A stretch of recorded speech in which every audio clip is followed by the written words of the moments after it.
किल्ला, सिंधुदुर्ग, पद्मदुर्ग, राजकोट आणि सर्जेकोट या 4 किल्ल्यांच्या सखोल अभ्यासासाठी मुंबई विद्यापीठ अंतर्गत मालवण येथे स्वतंत्र अभ्यासन केंद्र उभारण्यासाठी सांस्कृतिक कार्य विभागाकडून 50 लाख रुपये मंजूर झालेली आहे, याची माहिती ॲडव्होकेट आशिष शेलार यांनी दिली. आदरणीय आशिष शेलार साहेबांचं मी सिंधुदुर्ग वासियांच्या वतीने मनापासून आभार मानतो.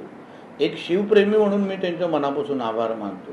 कारण ह्या उपक्रमामुळे अभ्यासिकामुळे आपल्याला भावी पिढीला निश्चित पद्धतीने महाराजांनी घडवलेला इतिहास आणि प्रामुख्याने सिंधुदुर्गामध्ये स्वराज्याच्या एकंदरीत स्थापनेमध्ये सिंधुदुर्गचा सहभाग हे अभ्यास करायला भेटेल, माहिती संकलन करायला भेटेल आणि त्याचबरोबर भावी पिढी आणि जे काही येणारे जे पर्यटक आहेत त्यांनाही त्या निमित्ताने उपलब्ध राहील.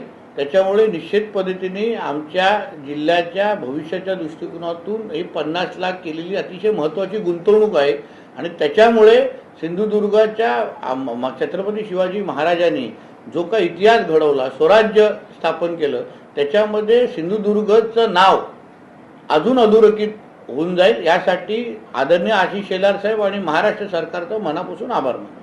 सर, पंतप्रधानांच्या नेतृत्वाखाली दिल्लीमध्ये AI वर भव्य परिषद जागतिक परिषद होते, त्यामध्ये महाराष्ट्रातून विशेषतः सिंधुदुर्गचा उल्लेख होणार असं आदरणीय पंतप्रधान नरेंद्र मोदी साहेबांच्या नेतृत्वात आपला भारत AI कृत्रिम बुद्धिमत्तामध्ये जे काय वाटचाल आणि घोडदौड करतोय त्याच्या बाबतीमध्ये काही दिवसापासून दिल्लीमध्ये सेमिनार घेतले जात आहेत, एक्झिबिशन होतो आहे.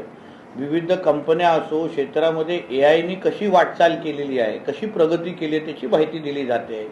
त्या AI समिटमध्ये महाराष्ट्र पॅव्हिलियन जे महाराष्ट्र सरकारने तयार केलेलं आहे त्या महाराष्ट्र पॅव्हिलियनमध्ये मार्वल कंपनीला आपलं काम प्रदर्शित करण्याच्या दृष्टिकोनातून त्यांना संधी मिळालेली आहे आणि मार्वल कंपनीने सिंधुदुर्ग जिल्हा जो महाराष्ट्रातला एक ग्रामीण भागातला जिल्हा आहे त्या जिल्ह्यांनी AI मध्ये आर्टिफिशियल इंटेलिजन्समध्ये केलेलं काम या बाबतीमध्ये सगळं प्रदर्शन दाखवलेलं आहे.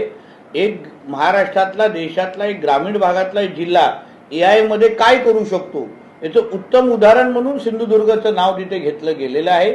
आदरणीय मुख्यमंत्री उद्या सकाळी 10 वाजता त्या महाराष्ट्र पॅव्हिलियनला भेटी देणार आहेत.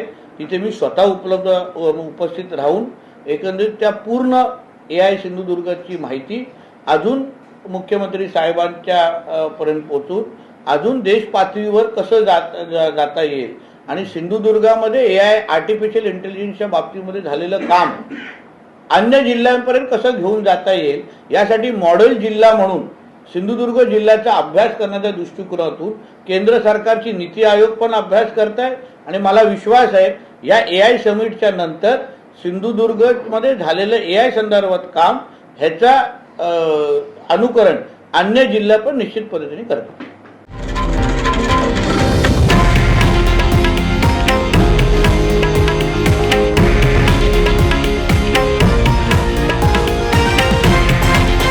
हे आहे देशातील नंबर 1 न्यूज नेटवर्क आणि आपण पाहत आहात TV9 मराठी, एकमेव.